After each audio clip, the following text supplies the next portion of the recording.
নমস্কার, স্যাস ক্রিয়েটরিসের পক্ষ থেকে আমি সোম আপনাদের সবাইকে স্বাগত জানাচ্ছি।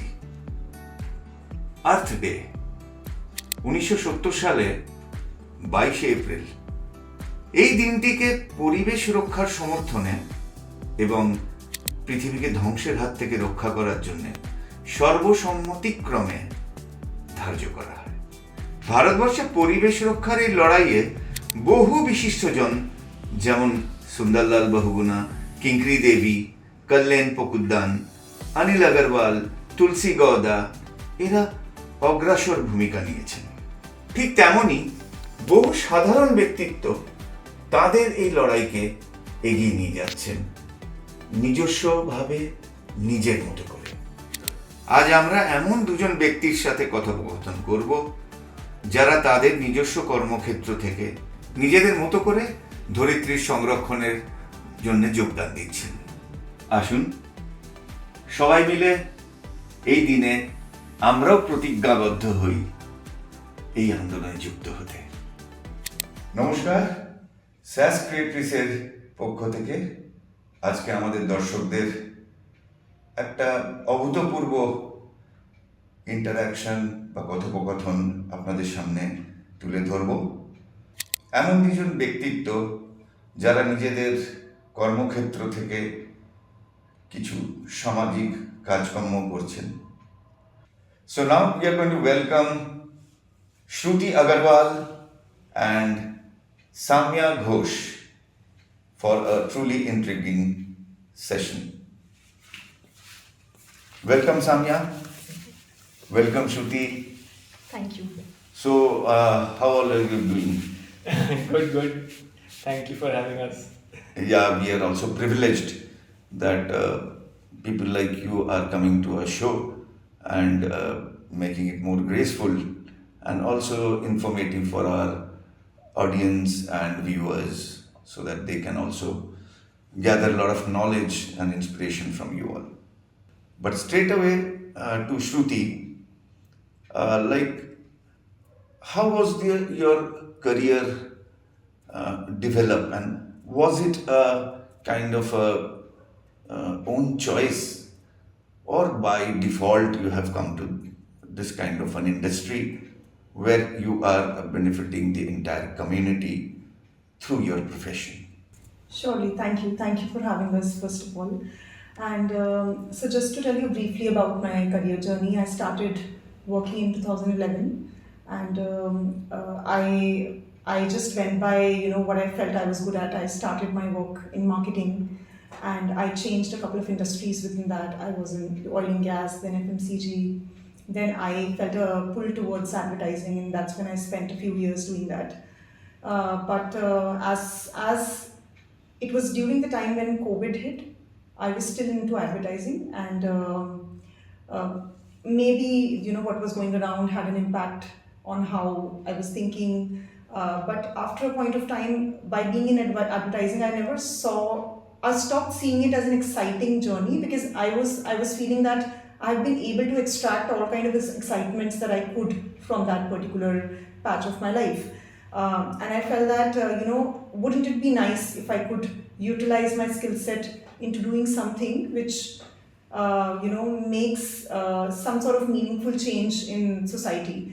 My thought wasn't very formed. It wasn't something that I didn't know where I could and how I could do it.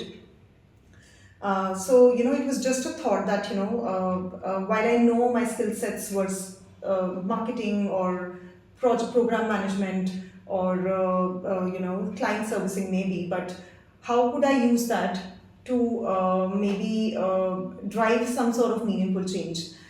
And that's when suddenly a lot of opportunities started coming up in social impact. So that's when I joined Purpose, where Samya also was at that point of time, and I took his help in sort of getting into that zone. And I joined this company called Purpose, which is a communication agency but specifically for social impact. And I joined there as a project management, which was my foray into my first step into managing social impact projects, and that helped me gain a lot of knowledge about how social impact projects are being looked at how they're being managed, what are the kind of goals that we set aside, what is the kind of approach we take. And then after that, once I did that for about 1.5, 2 years, I sort of migrated into another company, which is Yara, where I am currently, where I'm handling social impact initiatives for the India zone. And yeah, so that's how my journey has been starting from 2011 until now. I wouldn't say that it was a very set, clear objective in my head that I would like to get into impact. It was an evolved journey, but yeah, here I am. Okay, so we can as a whole say that it was a mix of both of this thing, choice as well as by default. Yeah, I mean, you could say so. I think it's like any other journey. I would say that you do something and then you feel that you have derived what you could or what you wanted to from that particular opportunity, and then you see, okay, what else can I do? And that's how you sort of, I feel, evolve in life or in general in career as well. And that's how my journey has been. But yeah, currently I feel an impact. I haven't felt that I've been able to do much. It's a long journey, I feel, and I hope it remains so. Absolutely, absolutely. We'll come to that in detail about how your journey is going and what you see ahead of you. But at the same time, definitely, you should be happy that the transition which you had faced is for the good and for your liking. Yeah, thank you. Now coming to Samya, I find out through my research team that you had been very fondly called as Sam from your college days and even throughout your career and professional life also. So I hope you do not mind if I call you as Sam and have our viewers also be accustomed to that particular name. So as Shruti had given a brief, now what is your point of view on this? Like, was it your choice? How did you come to this? If you could tell our viewers in brief, how did you come to this kind of a field where you benefit the community as a whole through your profession? Yeah, sure. So my journey also started similar to Shruti's, in a way that I also started my work in the advertising sector.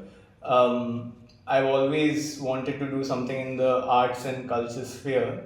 That's where my background training has also been. I've studied communication design from St. David's College. And for my first job, I came to New Delhi and started working at MNC Sachi, where I learned about how the field works, how advertising and design really come together, and how campaigns are created. After that, I switched to another agency called Animal, where I was very lucky to work for some of the biggest brands in the world. Because usually you don't get to do that so early in your career. So I was very fortunate to be able to do that. So working for the likes of Adidas, Budweiser, Facebook, Apple.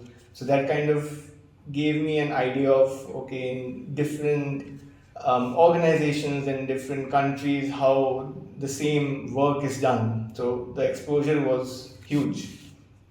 But again, similarly to Shruti's journey, during the pandemic, I think something changed in us, and a lot of people, I think, has gone through a very similar transition where you suddenly started questioning what you're really doing, because you see in the news that all the frontline workers are trying their best to combat what's been happening.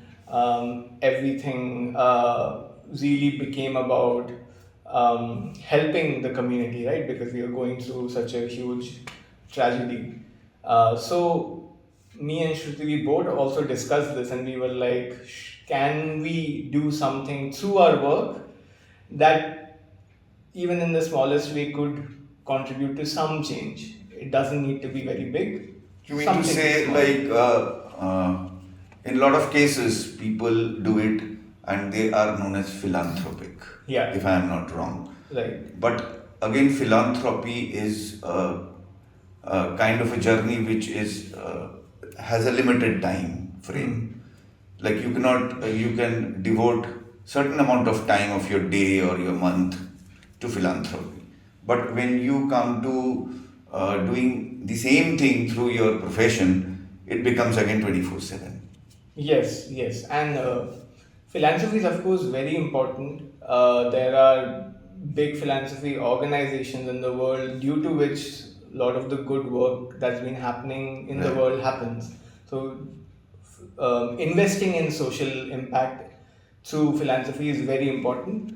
But for people like us, we also thought that okay, through our skills, can we contribute in Absolutely. any way possible?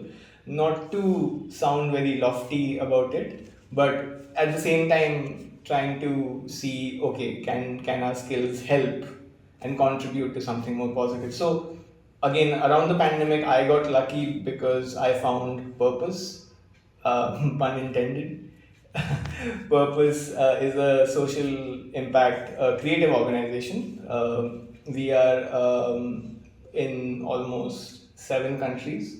Our headquarters are in New York. I'm part of the India team, which is based in New Delhi. So we do work for social impact and climate action campaigns. So I got to join Purpose during that COVID period in November 2020. And since then, my journey has been in social impact and trying to see how arts, culture, design all can fit into this sphere and how you bring about that change slowly. Right. So, coming back to Shruti, I think that almost 80% of the, especially women population, is engaged in agriculture in India. So, what is now? It comes to a bit of a micro level. That how does Yara fit in this, and what is your main profile where you benefit not only the community, especially these 80% of the women population who are engaged in agriculture, to impact their lives. Right. So, Yara as a whole is doing in a lot of ways, bringing in women into agriculture, trying to bring in women into agriculture more. Although you are saying that 80% of women are already into agriculture, but I don't think they have that. They're empowered enough, or they have the agency. Even if they are doing maximum of the work, they probably do not get to take decisions. So in that way, Yara is doing a lot to bring them to the fore. But if I can talk about a bit, what I have maybe a little bit contributed towards is through a project that we just currently, not launched actually, but it's been 2 years now. It's called, earlier it was known as Yara Leadership Academy, now it's called Grow Enterprise, where, we were trying to, so it started, the way it started was that we thought we should be doing something for our retailers, and we sort of mapped and surveyed what the needs could be, and we realized that I think if we give them business management knowledge, they'll be extremely benefited. Now the idea was if they do good business, it will also automatically positively impact the farmers. So in that way, we are impacting the both rungs. But when we started doing that research, we realized that most of those retailers were men, and there were no women in that. And we thought that how could we, have more diversity? Because women we know are a very big part of running the households, which are, attached to these retailers, without which it's not possible that they'll be even doing good business or, living their lives well. And also that means those women are enough, those women are capable enough. So, what we did was we told these retailers that you will be only enrolled to this particular program, which is highly beneficial for you, which will help you run your business well, only if you bring in one woman from your family to be enrolled into the program. Otherwise, you'll not be allowed. So this way they were bound to bring in a woman. And it's been 2 years now we've been running the program, and we've heard really good stories about how now women who was enrolled for the program as a +1 to the primary has started equally contributing to business which they weren't doing earlier. And they are feeling empowered enough to even start their own ventures. So, in this way, I can say in a small form how through one initiative we are trying to impact the women in agriculture. So, in a nutshell, if we can tell our viewers that you are basically, through your company, equipping or making, rather empowering women more in their field only, which they know, but in a bit of a disorganized way. So I feel that we are not equipping them in terms of knowledge. We are actually, but they don't need the knowledge part as much as they need empowerment and opportunity. And I think that's what we are trying to do through this. That they're already doing that. They're already well versed into what it takes to run a farm. They are already quite well adept at managing their homes. They've not been given that stage where they have access to that opportunity. So through this, we are empowering them. We are giving them the same stage we're trying to, as the men counterparts are, so that while the knowledge exists, it's just the empowerment that will bring them to the Right. fore. So yeah. Exactly. So, Sam, now, you were in purpose, and earlier you were in animals. So, and prior to that, MNC Saatchi. So, it is all about design. Now, what is the difference you are having when you are joining purpose and developing community through your creative designs, and when you were in MNC Saatchi or animals, where there were also designs? So, what is the difference between these two, and what you feel, if you can tell our viewers that what is the basic difference now you're facing, and what is impacting the society as a whole? Sure, I'll try to answer that. Firstly, I want to also distinguish between design and art in general. So, design is always solution oriented, and it's for the benefit of the audience. No matter who the audience is always for the audience. Whereas art is more self expression. So, an art piece could be solely for your own appeasement, whereas design cannot be that, right?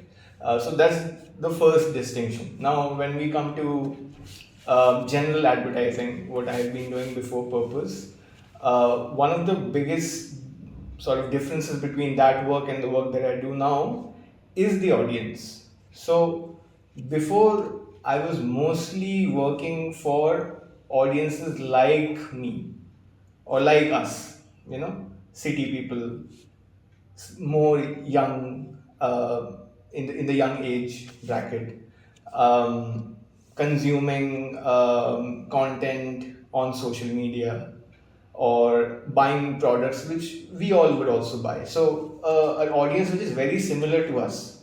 Whereas now in purpose, the first big difference was the diversity of the audience. So I also have to now design a campaign for women in the rural part of Bihar, whom I am very far removed from. I might be making a campaign for a group of indigenous people in the heartland of the Amazon forest, very far removed from my own existence. So that's number one, the biggest challenge, because you come to anything with your own biases and prejudices. Now you have to keep that behind when you're designing for people who are so far removed from your own existence. So that's the biggest change when it comes to the design that I was doing versus the design that I need to do. The second shift, I think, which has come through the work in purpose, especially, and I keep saying that to a lot of young designers or generally anywhere I'm talking about design for social impact, is my mindset has kind of shifted from considering designers as experts to designers as enablers. So you have to also, when you work for social impact campaigns, you have to shift your mindset from a expert mindset to a enabler mindset, because a lot of the times that the communities you're working for, again, if I take a cue from what Shruti said, what she mentioned was, it's not that the women farmers don't know how to farm. they will know more about farming than any one of us. It's Right, about giving them the absolutely. right platform.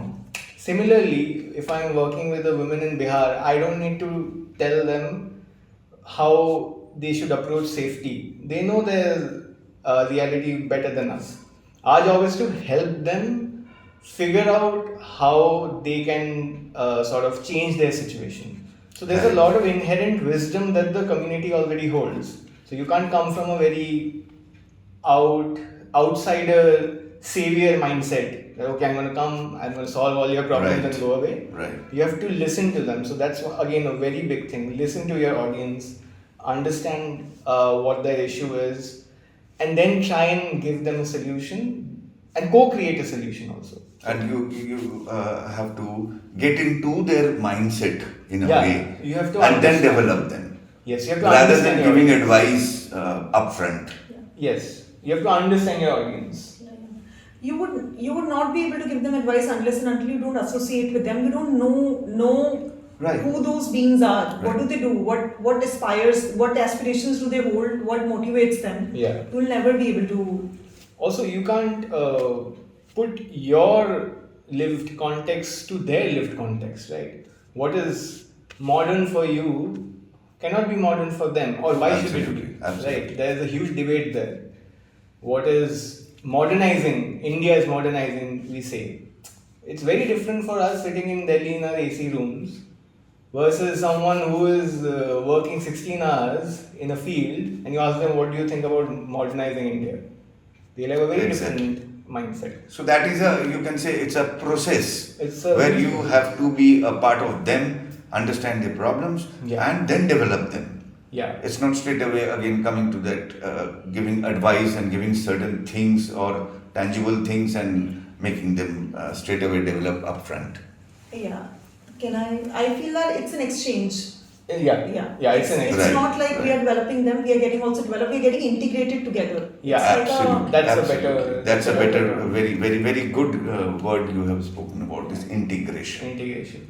So, since both of you are working obviously more with the marginalized people and in interiors, so any very small or any thing you might have been facing as an hindrance or a obstruction to this kind of, because earlier we used to know when you develop marginalized people, there are always some kind of opposition, which obviously now has come down definitely to a certain extent. But just from your experience, if you can share your experience, if you have ever come obstructions I'm like not this. sure if we have been able to overcome this, but I feel that we don't know them well.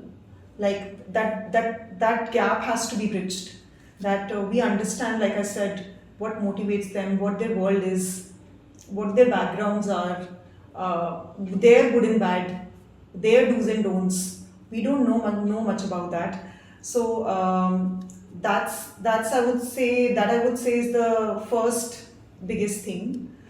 Secondly, which I personally feel is that when you're trying to bring about a change with this audience, they are really busy. They're actually doing the real work. They don't have that kind of time. So you have to make space for it, find space for it, so that it doesn't feel like we are taking away their time. So I think availability of time is another major concern. And I feel that apart from this, I think the government policies have to be supportive. There have to be enough supportive, favorable financial policies and financial incentives rather. And third is meaningful community engagement. That's what I feel would really mitigate all the barriers that are there. First category of problems that I said was very individualistic, that we don't know them well. We have to be very, very mindful of the kind of time availability that they have, because agree or not, but it's a very hard life that they're living. And if I talk very holistically, then I think all three things have to work in conjunction, which is your government policies have to be favorable to be able to bring about that change. We have to give them right kind of financial schemes and incentives. And finally, there has to be meaningful community engagement or intervention to be able to make that happen. That's quite right. So Sam, what I get from Shruti is that these obstacles we can, in a whole, we can say that these are basically internal obstacles, which their company, along with government policies, local bodies, whatever you say, that can be solved or slowly eradicated. Now coming back to external obstacles or obstructions, from your experience in any project, did you come across where you have been stopped from doing certain good things or for these marginalized people? Yeah, so you usually come up against sometimes political factors that could derail some of the work that you're trying to do. Without taking any names, there was one of our projects in New Delhi which was called Hawa Mein Baatein, which was about air pollution. Yes. And we wanted to create a sort of physical art installation that the community could interact with and learn more about what's been happening and how you even understand how the air pollution factor affects their daily lives. So during that, what happened was when we got permissions for doing the work, one political party had given us the permission. Okay. But when we actually went to execute it, there was another political party who stopped us from doing, saying opposed that it. yeah, by saying that you didn't take permission from us because we are the party in power. Okay. How did you get permission from this other party who are not even in power? So, in fact, we had to stop that particular exhibition for a few weeks. Okay. And then come back and figure out. And again, see, at the end of the day, you can't be combative also, right? Because Absolutely, at the end of the day, you want to you do have the work. to, So, since you are into community kind of a service, so Yeah. you have to take it along and you have to exactly. get along with that So and keeping remove your obstacles. keeping your personal political leanings or anything aside, you have to try to work for the benefit of the community. So then we tried to again link back to the party who was in power and figure out how we can do it with them. And that took some time, but that eventually happened. So things like that happen in the field.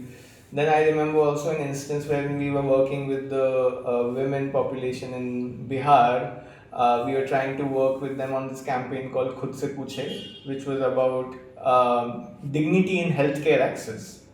In fact, that was a huge success in Bihar, and quite a few, or rather, quite a big names were also involved in that, and Yes. big names all appreciated that. Yeah. We also had Manoj Vajpayee. Absolutely. When part of I'm the not campaign. taking names, I mean people Yeah. like Manoj Vajpayee and a lot of such names were, in totally appreciative mood. Yeah. But even in that campaign during the early days, we had some obstacles with family members, again, allowing Right. women to engage with us. Because they were like, ये कौन आए हैं, strangers है, क्यों काम करना है इनके साथ? You also have to show that credibility, because fair point from their family members also, right? That who are you engaging with? Who are these people? Where have they come from? Why have they come from Delhi and doing a work in Patna, right? So things like this keeps on happening. So again, you have to make sure you engage with the community in a more holistic way. You find the right partners, because you might not know everyone in that particular region. So you try and involve local partners to help you. So we always work with local campaigners in any region. They help give us more context and again link us to people who are working with these communities. So that makes it easier. Right. So as the saying goes, like when you do something good, you initially face a lot of obstacles, but as you think of the broader aspect, you definitely remove those obstacles and try to remove those barriers and then go ahead with your job. Now, Shruti, your company is basically based at Norway. Yeah. So recently, if I am not wrong, you were a part of a kind of a seminar at the Norwegian embassy. Right. So, what was your experience and what was about that? If you could share with our viewers. Sure, thanks.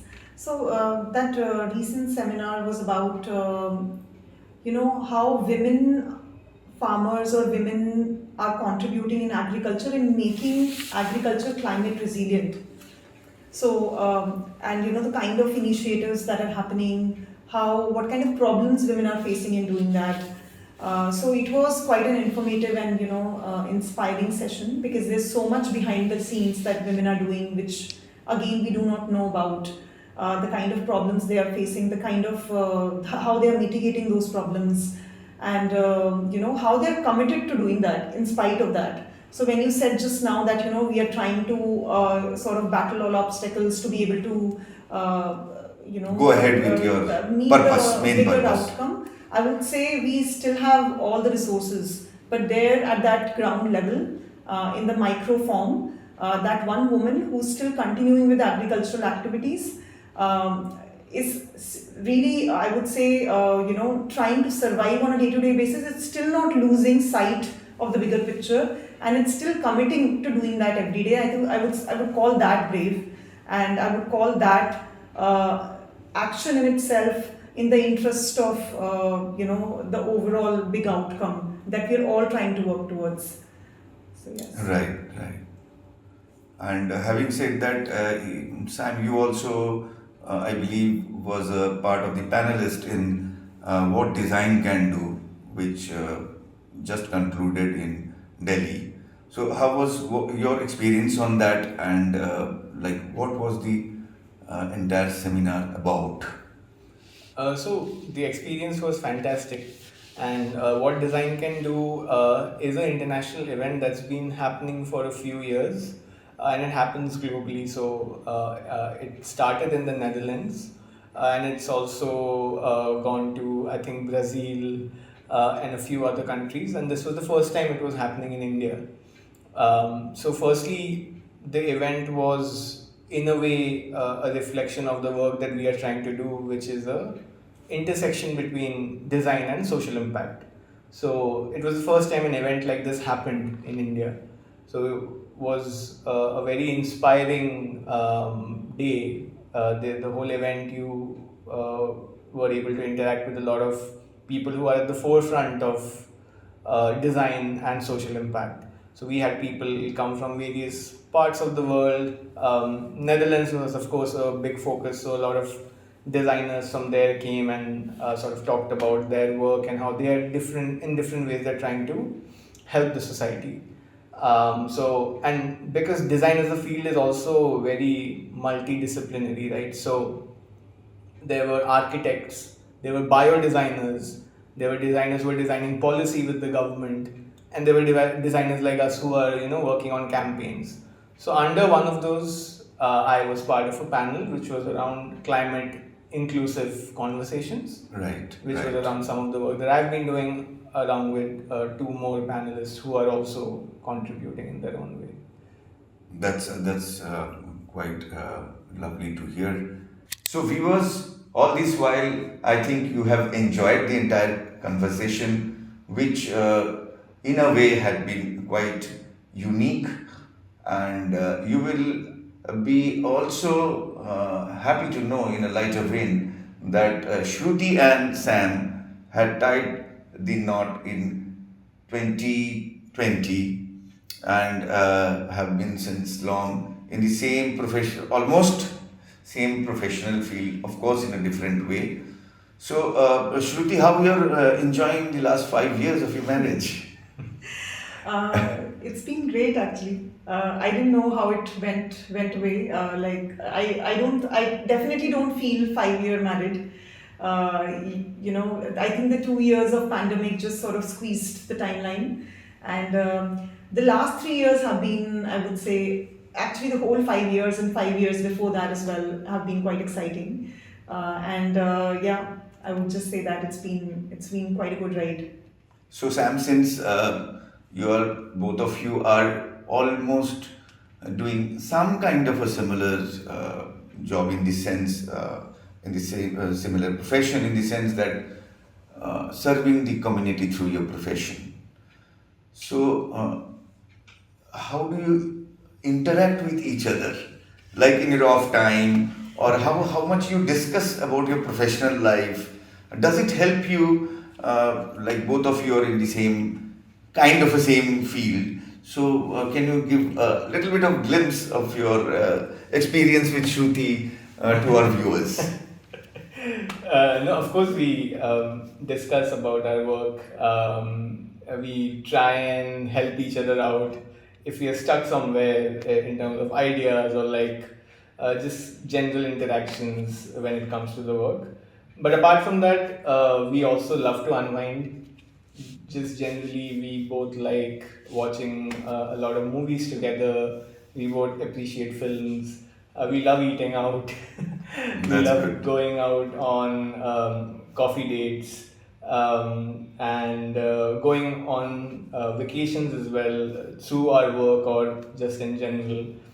Because I think that's also one aspect we really enjoy is just interacting with different cultures of the world. Right. So that's always nice to do together. So yeah, that's how we also spend some time apart from work. Right. In fact, I was just about to ask you that you had been traveling quite a lot throughout the world in various places because of your profession as well as on vacations, maybe. So, it would be beneficial for our viewers if you can just give a small brief that how the things which you are doing here in India is been replicated there, or how they are doing, how developed is the entire world in that sense. I think different parts of the world are, of course, going through different transitions. So, one example I think I can confidently talk about because it's fairly recent is Singapore. So, last year we went to Singapore, although that was a work trip, but it became slightly an A work extended. from leisure. Yeah. So in Singapore, we saw a lot of work around sustainability, just in the way the entire city of Singapore is designed. So in the way that they use solar power, in the way that they use green spaces while they are constructing their buildings. So there are like policies around that.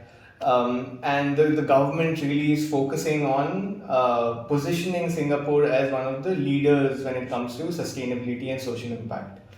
They also have an aging population which they're trying to solve through AI integration and how you can sort of help this aging population cope up with any health issues or loneliness, etc. So these kind of things are again like slightly different problems, but using the same sort of community driven, design driven solutions that we saw in Singapore. I think we went to Japan as well, and Japan, I think just in general, fundamentally how they are as people Right. and culturally how they are, they also have one side which is very much around living a simple life, living sustainably, again like being part of nature, using nature's resources mindfully. But then they also have another part which is highly work oriented, and they also have been facing a lot of burnouts, etc. So again, government is trying to do things there. I recently heard that Tokyo is switching to 4-day week, work week. Where we are talking about 90 Yeah. hours. Anyway, So, exactly. jokes apart. Yeah. So again, I think different countries, depending on their development stages, go through different Right, exactly. issues, and I think everyone is trying to tackle that in their own way. But that's generally my feeling is that I think in the next 10, 15, 20 years, Asia is going to be a big focus when it comes to design thinking, sustainability, policy, economics, everything. I think it's going to be a big focus. Or maybe in a way, whatever you are doing, that will we will definitely see Yeah. the benefit of the Yeah. marginalized people or the community to Yeah. come up in a big way in Yes. maybe 15, 20 years from now. Yes. So viewers, we had a lovely chat with Shruti and Sam. I hope you have enjoyed a lot, and I would want to ask you, I mean, do you have any message for our viewers? A small message, what you want to give for the young generation, for the Gen Z as they call. Gen or Alpha, people- actually. Yeah, and people in general. I would just say that if we can be kind, we can be hardworking, we could be humble, we could be mindful, and we could be, there are too many B's, but but yeah, if we could be holistic in the way we live lives, we can go beyond our own needs and see how is the way am I living is sort of impacting not just my family or my neighborhood, but also my society, also my community, also the climate, also the environment. If everybody starts doing it in an individualistic manner, I think overall the society will evolve. So you mean to say the more and more being inclusive? Yeah, yeah. Yeah, I think similar to what Shruti said, I think we live in an interdependent world. So you have to keep that in mind, that what you're doing not only affects your life, it affects a lot of people's lives. It affects the planet as well. So you need to just understand how you connect to the rest of the community. And yeah, definitely you need to be kind and humble, and try to be as honest and as hardworking as possible. Yeah. Thank you so much, Shruti. Thank you so much, Sam. It was wonderful, and I sincerely hope, and on behalf of our viewers also, we sincerely not only hope, we want that you all succeed, and being one of the trailblazers in this particular profession and whatever you are wanting to do, you achieve that goal, and as a whole, the society benefits, and more people of your generation, maybe the generation younger to you, also come into this, and we have a better place to live in. Thank you so much. Thank you. Thank you. Thank you for having us. Thank you. Thank you.